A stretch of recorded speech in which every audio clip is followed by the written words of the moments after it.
Hello दोस्तों, नमस्कार। स्वागत है ध्रुव कोचिंग क्लासेस में।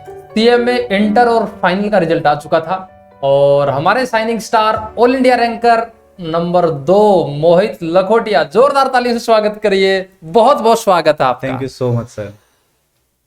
अनएक्सपेक्टेड, और राजस्थान के इतिहास में और पूरे एनआईआरसी के इतिहास में इतने नंबर कभी नहीं आए भाई। भर भर के नंबर। टोटल कितने नंबर आए आपके? 710 नंबर आए। 710 नंबर। सबसे पहले फोन आपने किसको किया रिजल्ट देखते ही? सर पापा को फोन किया था।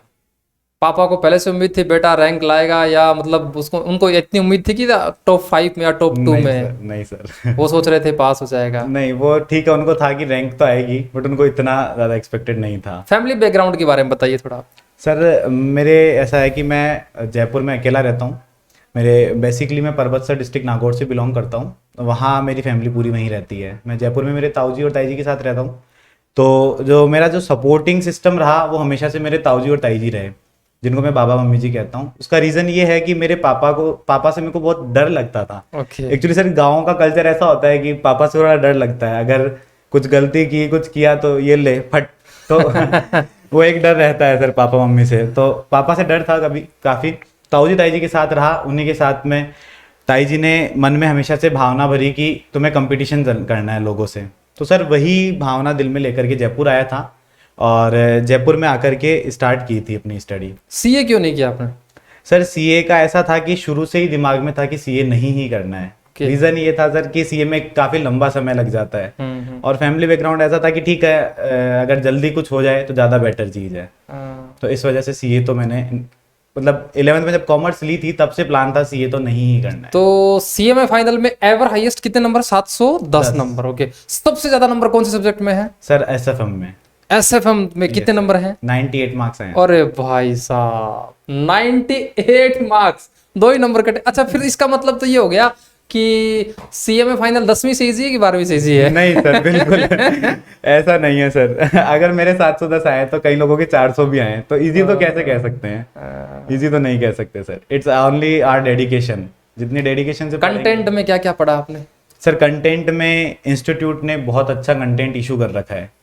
स्टडी मटेरियल इशू किया है, पास्ट पेपर्स किए हैं, एमटीपी की है, आरटीपी की है, वर्कबुक की है, इवन अब तो एमसीक्यू बुक तक निकाल दी है इंस्टीट्यूट ने। तो इतना सारा कंटेंट है, उसके अलावा और कुछ क्या चाहिए सर?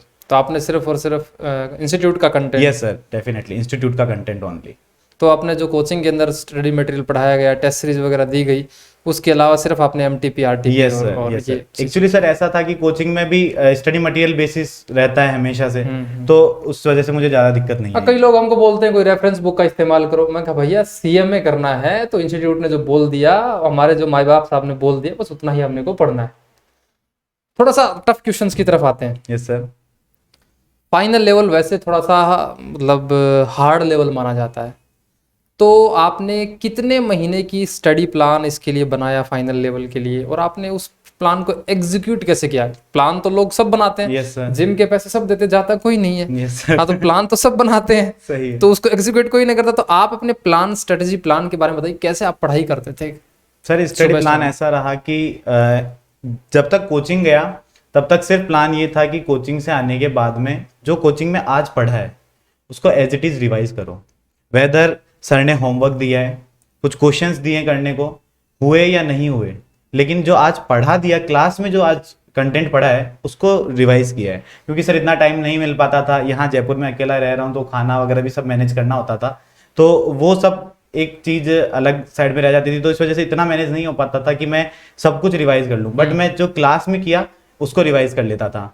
सर टेस्ट सीरीज का सबसे बड़ा फायदा मिला था। स्ट्रेटेजी अगर मैं मेरी बताऊं तो जो टेस्ट सीरीज होती है कोचिंग की, वो बहुत फ़ायदेमंद रही मेरे लिए। मैं ये कहता हूं अगर टेस्ट सीरीज नहीं होती तो आज शायद ये मुकाम भी नहीं आता। उसके अलावा सर स्ट्रेटेजी जो रही आफ्टर कोचिंग, मुझे 4 महीने लगभग स्टडी करने के लिए मिले। मैंने 4 से 5 महीने की स्टडी की।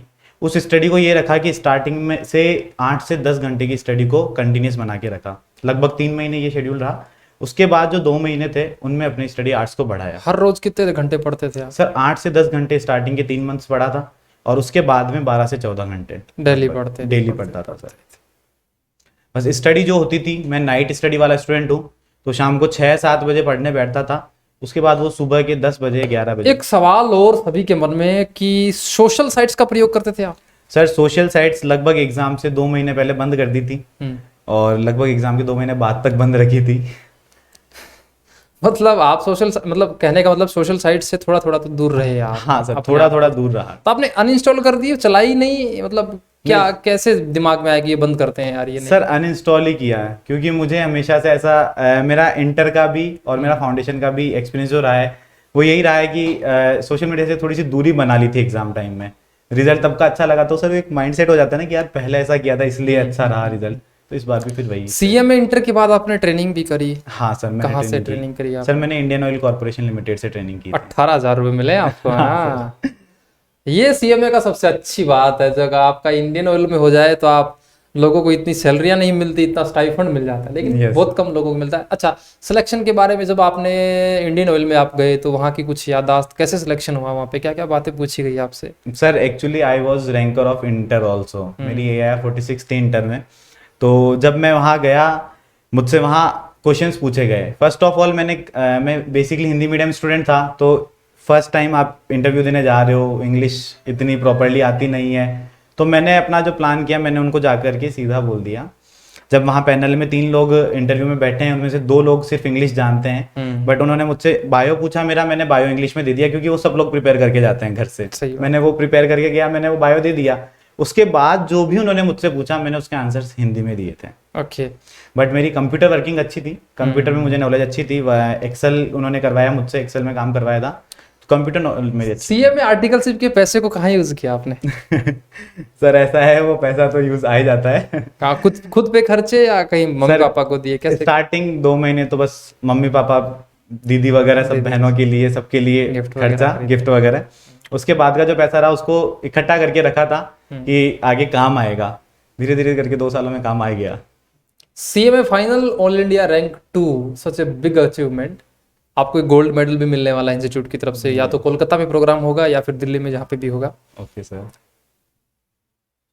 710 नंबर लेना, मतलब ये सिर्फ ऑनलाइन एग्जाम था इसलिए चीटिंग वगैरह की रही आपने थोड़ी बहुत?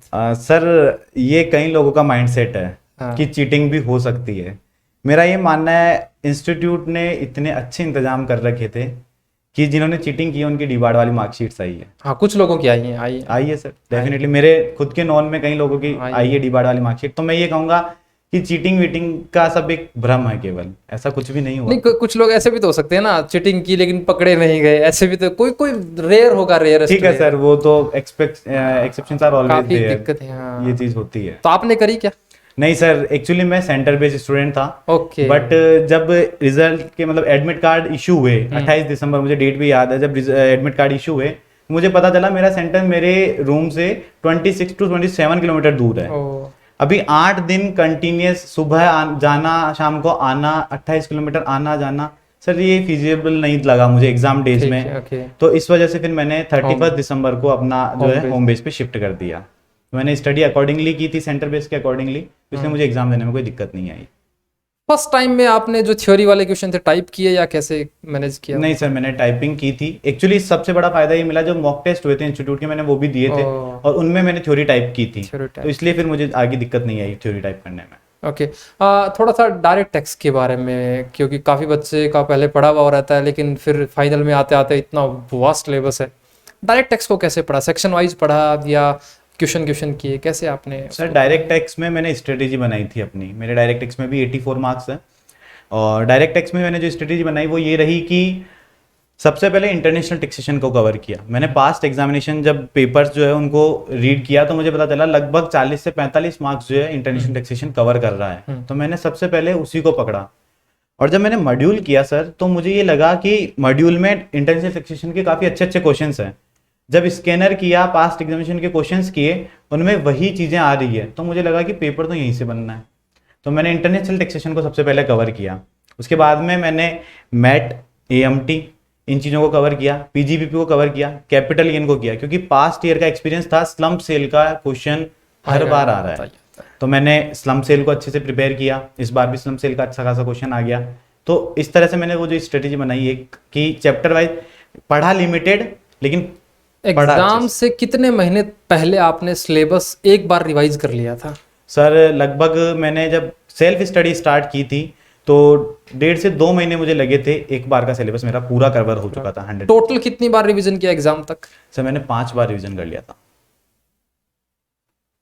5 टाइम रिवीजन, तब जाके आपके 710 नंबर आते हैं। ये करना ही पड़ेगा आपको, आपके पास में कोई शॉर्टकट नहीं है इसका।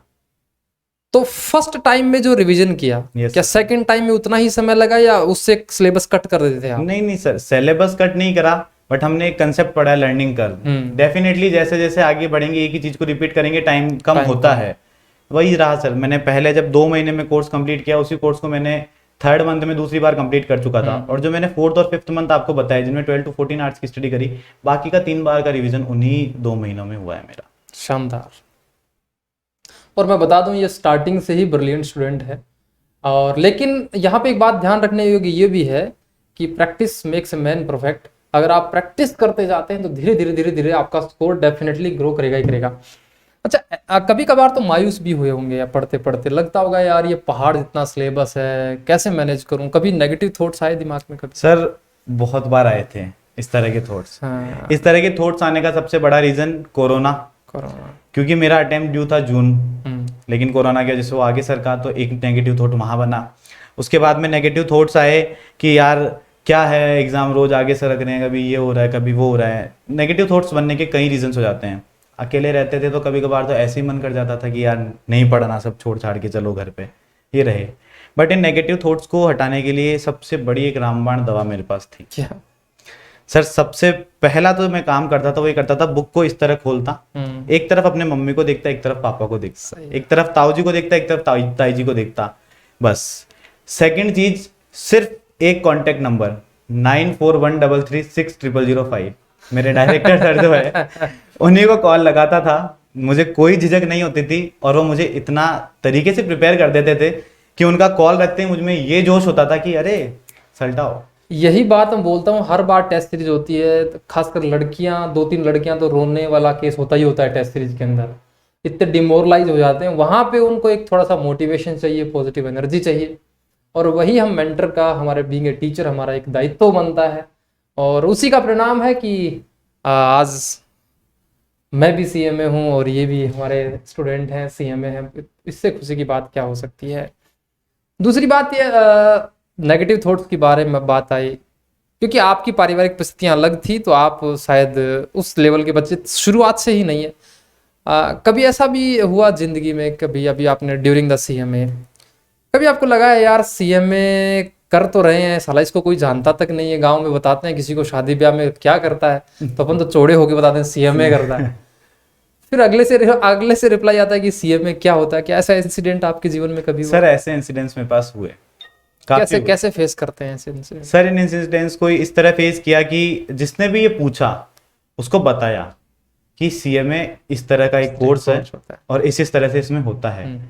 क्योंकि गांव में सर मेरा रिजल्ट हमेशा से बेस्ट रहा, तो वहां पर भी कई लोगों में छाप थी, लोग जानते थे अच्छे से, तो वो लोग भी समझते थे कि ठीक है कोई फर्जी वाला कोर्स तो ये करेगा नहीं। तो इस तरह से मुझे ज्यादा उन लोगों को इतना भी एक्सप्लेन करने की नीड नहीं पड़ी कि नहीं क्या है, ऐसा है वैसा है, ऐसा कुछ नहीं रहा। उनको ज्यादा एक्सप्लेन करने की नीड नहीं रही। तो नहीं, अब तो आज के न्यूज़पेपर में इनकी फोटो है, तो अब तो एक्सप्लेनेशन की जरूरत नहीं है ना। वो कई बार एक कोट भी है कि मेहनत इतनी खामोशी से करो कि सफलता शोर मचा दे। तो आज लोगों ने न्यूज़पेपर में पढ़ ही लिया है, और आने वाले समय में कैंपस प्लेसमेंट है और आगे फ्यूचर आपका ब्राइट है, तो डेफिनेटली लोगों को पता ही चल जाएगा आने वाले समय में अच्छी अपॉर्चुनिटीज आपके सामने मिलेंगी। कोई 2-4 बातें जो CMA इंटर स्टूडेंट्स को देना चाहें, बोथ ग्रुप करें, वो एक ग्रुप करें, ट्रेनिंग को साथ कैसे मैनेज करें, क्योंकि आपने तो ट्रेनिंग भी की हुई है, तो साथ के साथ इन चीज़ों को कैसे मैनेज करें? तो पहला, इंटर के स्टूडेंट के लिए कोई सलाह कि बोथ ग्रुप या एक ग्रुप? सर मैं हमेशा से यही प्रेफर करूंगा, अगर किसी को भी इंटर के पेपर देने हैं, बोथ ग्रुप दीजिए। Both group sir, both group देने का सबसे बड़ा फायदा मिलता है, रैंक आने के 100% चांसेस होते हैं। आपको मेहनत थोड़ी सी करनी होती है। सर देखो, पानी सब पीते हैं, लेकिन एक होता है कि उस पानी को फटाफट से लिया पिया निकल गए, और एक होता है उस पानी को इस तरह से समझ के पिया कि कुछ अलग चीज़ लगी वो। सर यही चीज़ होती है कि बोथ ग्रुप देने का सबसे बड़ा फायदा ये मिलेगा, आपके रैंक आने के चांसेस हो जाते हैं। इंडियन ऑयल में सर मेरा सिलेक्शन हुआ, मेरा ये मानना है वहाँ काफ़ी स्टूडेंट्स आए थे सर, लगभग हम लोगों में 17 लोगों की शॉर्ट लिस्टिंग थी, 16 या 17 लोगों की शॉर्ट लिस्टिंग थी। 16 या 17 लोगों ने दिए एग्ज़ाम, इंटरव्यू दिए, 3 लोगों का सिलेक्शन हुआ। और उसमें सबसे फर्स्ट मेरा ही सिलेक्शन होने का रीज़न क्या था, मुझे ये लगा कि उसमें रीज़न सबसे बड़ा था मेरी all India rank. All India rank, yes sir, और वो उस वजह से I both group. Further sir कई कंपनीज का सिर्फ ट्रेनिंग के लिए जो क्राइटेरिया होता है वो ये होता है both group first attempt. Okay, maximum companies का ये क्राइटेरिया होता है। जैसे जब मैं इंडियन ऑयल में था उसका क्राइटेरिया यही था, both group first attempt. Even उन लोग तो फॉर्म फिल करवाते हैं कि आपने बोथ ग्रुप फर्स्ट अटेम्प्ट किया है। तो इससे सर बोथ ग्रुप के कई फायदे मिल जाते हैं। फाइनल के स्टूडेंट को क्या गाइड करेंगे, मतलब बिफोर एग्जाम रिवीजन कैसे करें, क्योंकि सिलेबस तो सब कर लेते हैं, रिवीजन में काफ़ी दिक्कतें आती हैं। तो रिवीजन में क्या शॉर्ट नोट खुद के बनाएं या आपने कैसे तैयारी करी, अपना कोई एक्सपीरियंस शेयर करिए। सर सबसे बड़ी बात जो ये रहेगी इसमें शॉर्ट नोट्स की डेफिनेटली रहेगी। आपने एकदम सही बात कही, शॉर्ट नोट्स हमेशा सिर्फ खुद के बनाएं। मेरे पास कुछ पढ़े भी हैं, मैं और ये मिलके एक बुक लिख रहे हैं कोर्स ऑडिट पे, तो ये सारी कोर्स ऑडिट बनाई हुई है आपकी। Yes, sir, देखो ये 5-6 पेज में इन्होंने अभी पूरी की पूरी कोर्स ऑडिट है, ये 6-7 पेज में इन्होंने अपने शॉर्ट नोट खुद के बनाए हुए हैं। तो ऐसे शॉर्ट नोट्स आपको बनाना ही पड़ेंगे। हाँ जी, कंटिन्यू प्लीज। सर ये शॉर्ट नोट्स जो है ना, ये आपको सबसे बड़ा फायदा क्या देते हैं कि जब आप रिवीजन करने बैठते हैं ना, तो आपको इतनी सारी बुक्स नहीं पढ़नी होती है, तब आपको सिर्फ ये शॉर्ट नोट्स पढ़ने होते हैं। तो इसलिए इन शॉर्ट नोट्स का सबसे बड़ा फायदा मिलता है। दूसरी चीज जो सर मैं कहूँगा, कभी भी एक साइकिल को देखना सर, साइकिल का जो होता है चलने का तरीका क्या होता है, साइकिल का पेडल यूं जब तक पूरा गोल नहीं घुमाएंगे तब तक वो आगे नहीं बढ़ती है। वही चीज सेम स्टडी के साथ है। यहाँ बुक खुली है, आपने उसको इस तरह तो पढ़ लिया, लेकिन आपने उसको वापस इस तरह अगर नहीं उतारा तो वो गाड़ी आगे नहीं बढ़ेगी। गाड़ी आगे नहीं। तो इसलिए ये जो शॉर्ट नोट्स का है, ये मेरा शुरू से रहा सर, फाउंडेशन से मैंने सबसे इसमें जो एक रहा, मुझे ये शॉर्ट नोट्स बनाने ही है, ये भावना मेरे में डाली थी पुनीत सर ने। उन्होंने मुझे कहा था, मोहित कोचिंग से सब कुछ होगा ये मत सोचना, जब तक शॉर्ट नोट्स नहीं बनाएगा तब तक कुछ भी नहीं होगा। कोचिंग वाले तो हम वैसे ही बदनाम है मार्केट में। नहीं सर, ऐसा नहीं है, बदनाम है, but short notes self study बहुत काम आती है। तो शॉर्ट नोट्स का हमेशा से इस तरह से रहा। अगर आप लोग भी, सब लोग अगर शॉर्ट नोट्स बनाने लग जाएं तो आई थिंक कहीं भी किसी की भी जो 1 नंबर से 2 नंबर से 5 नंबर से रहे हैं उनको ऐसी दिक्कत नहीं आएगी।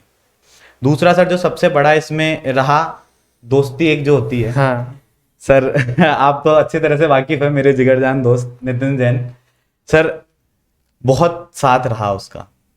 जब भी मैं शॉर्ट नोट्स बनाता था या मैं पढ़ता था, हम लोग ड्यूरिंग दोनों जने नाइट में पढ़ते थे, और क्या कॉल लगा लिया एक दूसरे को, और बस अपने बोले जा रहा है वो भी, मैं भी बोल रहा हूँ, डिस्कस कर रहे हैं, फिर अपने अपने शॉर्ट नोट्स बना रहे हैं। तो शॉर्ट नोट्स का बहुत इस तरह से सबसे ज्यादा फायदा मिलेगा। फाउंडेशन से लेके फाइनल तक कितने साल लगे आपको सीएमएम के? सर मुझे फाउंडेशन से लेकर फाइनल तक 4 साल लगे। फाउंडेशन कब दिया था आपने? मैंने फाउंडेशन दिया था सर जून 2017। 2017 से 21 जून 2018 में मैंने इंटर दिया। Okay. फिर सितंबर 2019 तक मेरी इंटर्नशिप चली थी। फिर मेरा जून 2020 टर्म ड्यू था फाइनल के लिए, बट कोरोना की वजह से ये आगे बढ़ गया, तो अभी दिसंबर 20 में टर्म लगा मेरा। बीकॉम को साथ साथ मैनेज किया? बीकॉम को साथ साथ मैनेज किया सर। एग्जाम मतलब आपकी रेगुलर बीकॉम है या डिस्टेंस? रेगुलर बीकॉम है सर मेरी। रेगुलर बीकॉम है, क्योंकि मैं भी बोलता हूँ कि अब तो शायद वो यूजीसी का आ गया है तो उससे थोड़ा सा बेनिफिट मिल सकता है, लेकिन स्टिल अपने को रेगुलर बीकॉम में ही एडमिशन लेना चाहिए, क्योंकि ध्रुव कोचिंग में जितने बच्चे देखेंगे ना, 99% बच्चे रेगुलर बीकॉम पास कोर्स में ही एडमिशन लेते हैं, और इसीलिए हमारे सिलेक्शन रेशियो भी जाता है। अगर आप कैंपस के उठा के देखेंगे तो सबसे ज्यादा सिलेक्शन रेशियो हमारे हैं इसी के कारण, क्योंकि हम स्टार्टिंग से ही बच्चे को ये डाल देते हैं कि आपको रेगुलर बीकॉम करनी है, 60% से करनी है, क्योंकि कैंपस प्लेसमेंट में आपकी वो चीजें मांगी जाती है।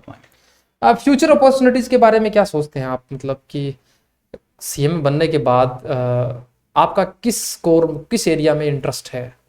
सर मैं सबसे पहले तो ट्राई करूंगा डेफिनेटली जॉब के लिए, कैंपस में जाना ही है जैसा कि, तो एक बार कैंपस जाएंगे, वहाँ का क्या माहौल रहता है, क्या रहता है, उसके अकॉर्डिंग डिसाइड करेंगे, उसके अकॉर्डिंगली फिर आगे के सारे प्लान डिसाइड होंगे। चलिए, शुभकामनाएं आपको। और इनके जो दोस्त हैं नितिन जैन, उनकी भी ऑल इंडिया रैंक आई है, तो नेक्स्ट इंटरव्यू में दोनों एक साथ से मुलाकात करेंगे, क्योंकि कुछ अच्छे लोगों की संगतें होती हैं जो एक मुकाम हासिल करवा देती हैं। तो इन्हीं शब्दों के साथ इस इंटरव्यू में इतना ही। कोई सवाल हो तो आप नीचे लिख के पूछ सकते हैं, और इनके जो सब्जेक्ट वाइज स्ट्रेटेजी प्लान है तो मैं इनसे बोलूँगा कि 2-4 वीडियोज़ रिक्वेस्ट करूँगा कि मैं कुछ वीडियोज़ बना के दें आपको, और कुछ अपने नोट्स दिखाएं, और कुछ अपनी चीज़ें जो आपको मतलब आपके स्टडी के अंदर कुछ बेनिफिशियल साबित हो सकें। तो होप सो कि हम आने वाले वीडियोज़ में कुछ और भी चीज़ें लेके आएंगे। इस वीडियो में इतना ही, तब तक के लिए धन्यवाद, शुक्रिया, जय हिंद, जय Bharat, thank you very much. Thank you sir.